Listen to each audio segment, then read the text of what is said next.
Welcome. It is 5 p.m. on Friday. I appreciate it. My name is Brian Romaniello. I'm a Holy Cross student from Connecticut. I major in accounting and I have a minor in entrepreneurship. My thesis is on sales tax and how that affects consumer spending and budgeting. Before I go to the next slide, I do have a question.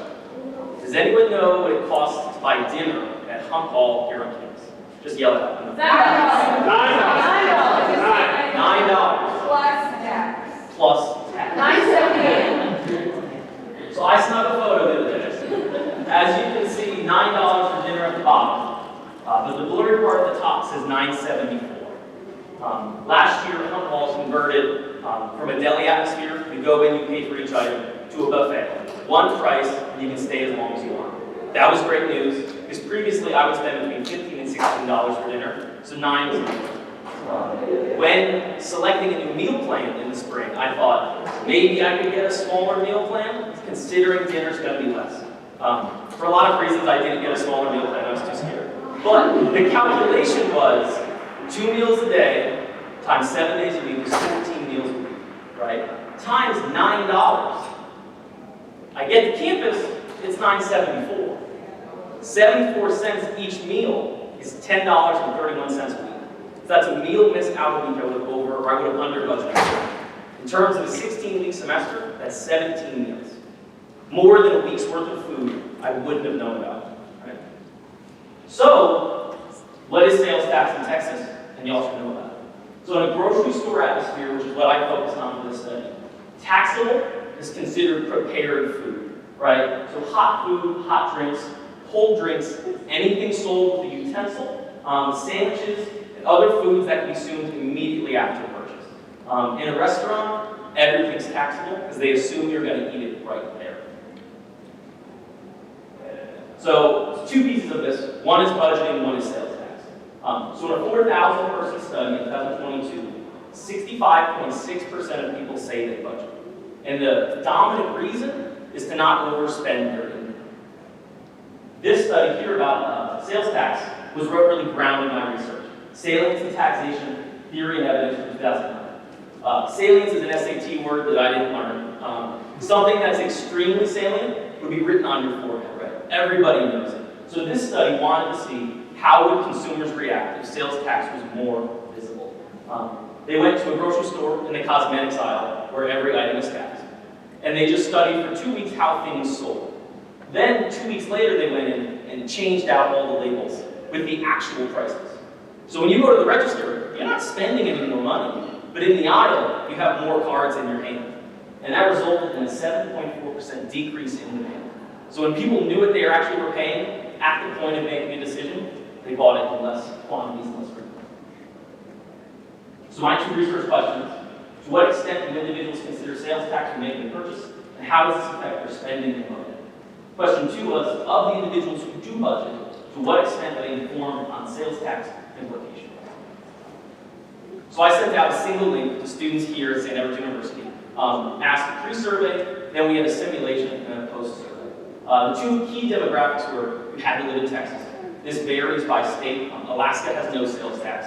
Texas, as you'll see, has statewide sales tax, and then some cities have their own. Austin has their own. And then education level was university students, because this is a problem that faced me in university setting. How does it affect my peers? I had 78 responses. So I'm going to read you the simulation instructions. Play along with you. It is early Monday morning, and you are making a quick stop at your local Walmart for work or school. Remember that you're in a grocery store in the state of Texas. You must purchase dish soap, a sandwich or sandwich components, and coffee or coffee components. You have a budget of $14. However, make choices that fit your lifestyle. You'll be paying with a credit card, so you have the freedom to make any purchase, but please respect that budget. So these are all pictures and prices from the Walmart on Benway. So here's your 3 dish soap options: $2.46, $3.94, $1.90. You get sandwich components. You can make your own sandwich for $6.79, or you can buy a ready sandwich in their deli area for $6.67.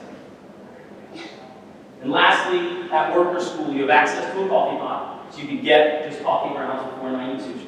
You have access to a Keurig. You can bring your own K-cups for $7.98. Or as you walk out, you can dip into the McCafe and get a pre-made coffee.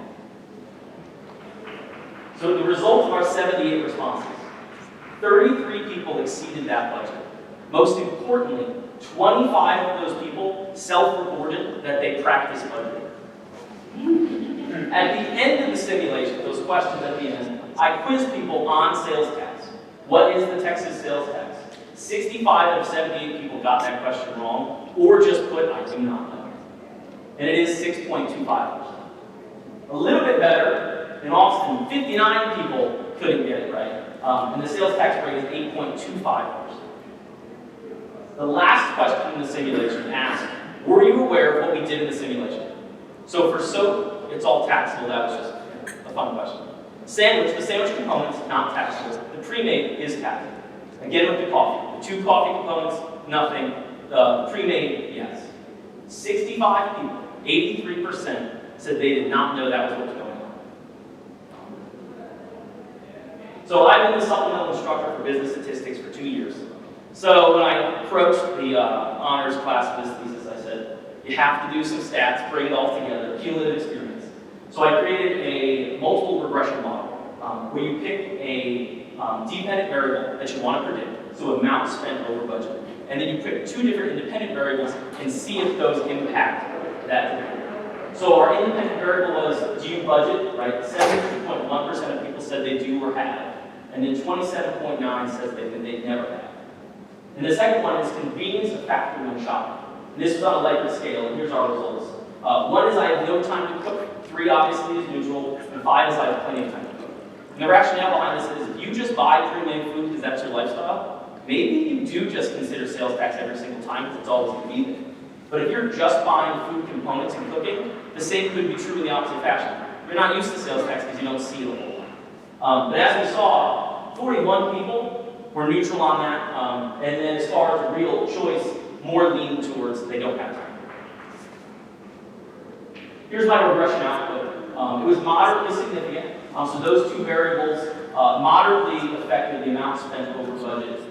In order to draw significant conclusions, our significance, this X here, or F rather, would have had been less than or equal to 5%. Additionally, the p-values for each independent variable would have, again, had to be below 5%. But this isn't wrong, because we're saying to people that budget, pay attention to this.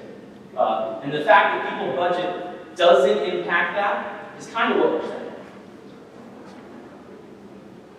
Thankfully, I asked Dr. Dunsby, my advisor, because what we determined was something we learned in her class in organizational behavior, and that's overconfidence bias. In the Journal of Applied Business and Economics, individuals with less understanding of their own level of financial knowledge due to psychological biases, such as overconfidence and illiteracy, irrespective of their real financial literacy, are more likely to engage in improved financial decisions. You could know a whole lot about finance and still make bad financial decisions. You think you're better than you are. Harvard Business Review said, even though most of us are not very good at making estimates or forecasts, we tend to think we're better. And then lastly, the American Journal of Industrial and Business Management, monetary incentives do not equal a decrease in overconfidence. In this test, they gave people multiple choice questions, and at the end they said, how well do you think you did? So if somebody said I got an 85, I think I got an 85, and then they got an 85, they got it. Another group, same thing, there was no money, but good job. There was no difference between the group that was offered money and the group that wasn't, right? And what we're doing, if you remember, the number 1 reason people budget is to not overspend their income. That is a monetary incentive. So again, it doesn't impact. In our study, it didn't impact it. So what are the 2 key takeaways that I got? Number 1 is computation. If you're on a budget, do the math when you're in the store, right? Don't leave it up to the register at the end to throw something at you that you hadn't seen. The problem with that is savings. If you don't have all those percentages, if you don't know what products they're applied to, how are you going to do that well, right? So a lot of people would say, well, Brian, can't you just look it up on the Texas Comptroller's office and learn that? Sure, that's what I did. But if 83% of people have never done that, have never thought to do that, that's an issue, right? And how do we make small changes in the world? Start at Hunt Hall, start at our campus. Say dinner is $9.74 inclusive of sales tax. So we can budget better. And my understanding, and what I've gathered from years worth of research, if we know the sales tax, we're going to stick to our budget.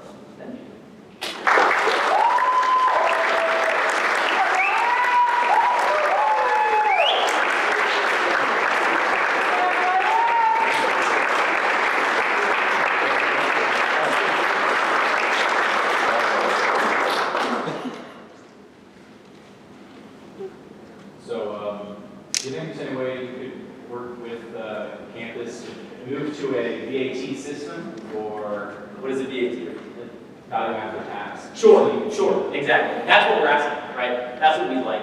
But there are incentives not to do that, right? Because if 7.4% of people aren't going to end up buying the product because of that, there's an issue, and that comes down to regulation and folks that are in charge and want to be more ethical, right? But leaving that up to businesses, unlikely. So Brian, you did a fabulous job. You studied undergraduate students. Do you think the results would be different if you studied adults? Surely I hope so. They're more serious questions. But if you're thinking this is a traditional college student, ramen noodles, cheap food, on a budget, they should be paying attention to this. So this data is significant.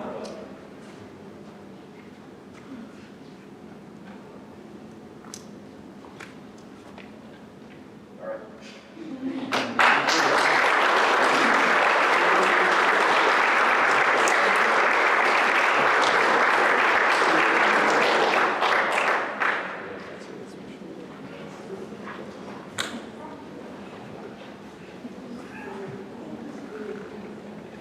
I'm not exaggerating to say that Brian is the dream student. He was in my organizational behavior class, and some of you in the audience, you all are dream students too. But I love working with finance accounting majors, and I love to tell the class how relevant cognitive bias and the whole area of behavioral finance relates to financial decision making and to their work. And Brian actually listened. He was very much listening, but this research that he did was incredibly well done, incredibly thoughtful, came from the insight from Hunt Hall, and he did a multiple regression. Very amazing, very good work, but it was truly a pleasure to work with Brian. We met every single week. And Brian always came prepared with thoughtful questions and was 2 steps ahead. So, well done. I know you were very far in life. Yeah, Brian!